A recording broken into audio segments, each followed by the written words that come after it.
Sometimes the job just outgrows good people. It's not the people that you exit that drive you crazy.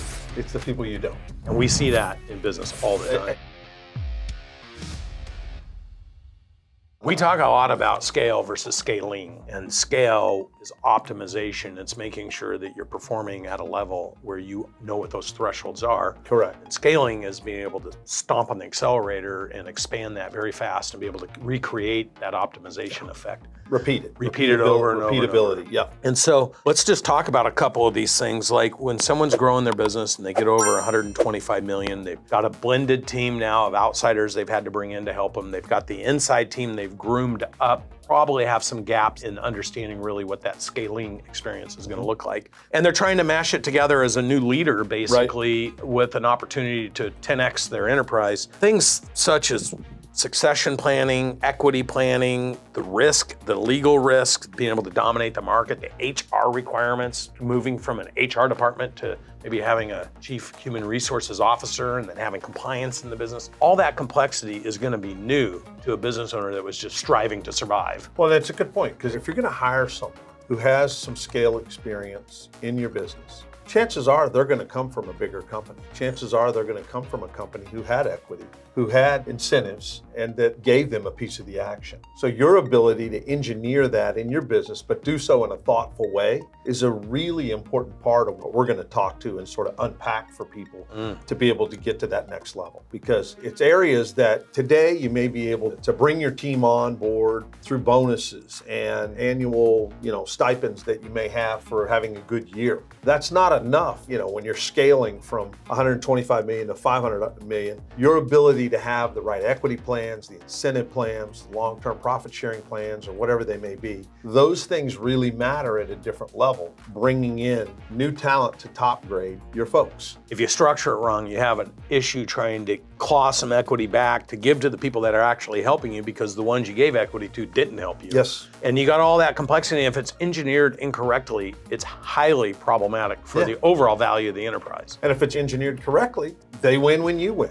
And that's what we want in all comp plans, really, as business owners or business leaders. We want to share the success with our people when we're successful as a business. And I think it's really tough, but it gets back to top grading that talent. Sometimes the job just outgrows good people. Say that again. Sometimes the job just outgrows good people.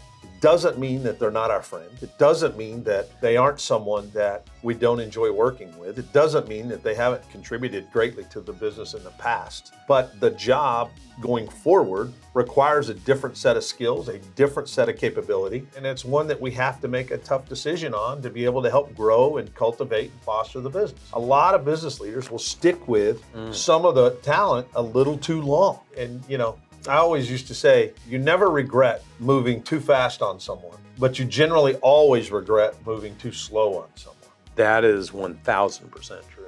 And we see that in business all the time. And no matter what size you are. Yep. And then you think, I should have got rid of that person a couple of years ago. 100%. It's not the people that you exit that drive you crazy. It's the people you don't. 100%. See, this is the kind of wisdom. As business leaders. This is what happens when you have hundreds of thousands of employees in your career and you've been building these scorecards and top grading systems and human development strategies and watching people nurture and grow and watching the ones that flush out. You get a real good intuition about what works and what doesn't work, right? Absolutely.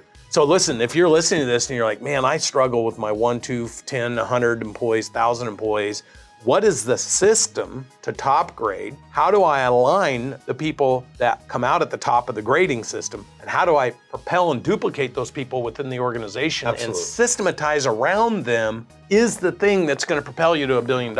It isn't going to be your widget. By the way, have you ever seen a business that became successful without human beings being involved? Not that I know of. Not yet, Not that I'm, yeah, I guess pre-AI, no. So you agree that people are going to be the equation? Absolutely, always. And to the extent that you can grade your talent and identify your top talent, to the extent you can systematize what they do to contribute to the business, you can get them to work as a team and pull together, that actually becomes your job as the leader. Absolutely. In a bigger business, right? Absolutely. It's about your people skill sets. Absolutely it is. And That's actually the fun part of the business too. I mean, being able to capture the hearts and minds of people and involve them and be inclusive with them is something that, I get a lot of energy. I get a lot of momentum from that. And, there's nothing more exciting when a great team is pulling together, working together, helping one another, and executing incredibly hard things. That's exciting. And It's exciting to, build a mission around that, have North Stars around that, and getting people aligned around that. But, there's a lot of underpinnings that go into that. One of the things that we can help people through is at Walmart, we had a process called People Asset Review, which identified people 3 levels and their capability, and whether they had the capability of scaling 1, 2, or 3 levels, or they were a pro in place, or they were somebody we needed to move out. At Microsoft, we had something called a People Review. It's very similar to the People Asset Review, but a little different. And it was a color-coded system where, it was sort of blue, you were promotable 2 levels, green, you were promotable 1 level, and white, you were pro in place, and yellow, you were somebody we needed to watch or get developed or potentially move out, and red, we needed to move you out. So that was an annual process at both companies where you go through multiple layers of management to be able to find out who can scale and who can't, and have a collective discussion with multiple levels of management to say, hey, do you agree with this color coding or not? Do you agree with this person's development plan or not? So there's a lot of intentionality that goes into being able to create, the right team that can help you go to the next level. Yeah, because if your people aren't growing and scaling and they're staying stagnant, how can your business possibly grow and scale with those same people? Well, it's exactly right. And the other part of that is you have to be careful, because a lot of people that aren't growing and scaling are blocking people underneath them that have the ability to actually be a blue or a 2 or 3 level promotable person. And so that, there's real science that goes behind making sure that you're enabling everybody that has that capability to get to the next level. Imagine having a business where you had the scoring in place, you had the system in place, you had the process in place to identify future top talent. More importantly, to identify and develop in advance that future top talent so they were prepared, which creates a stickiness with your team.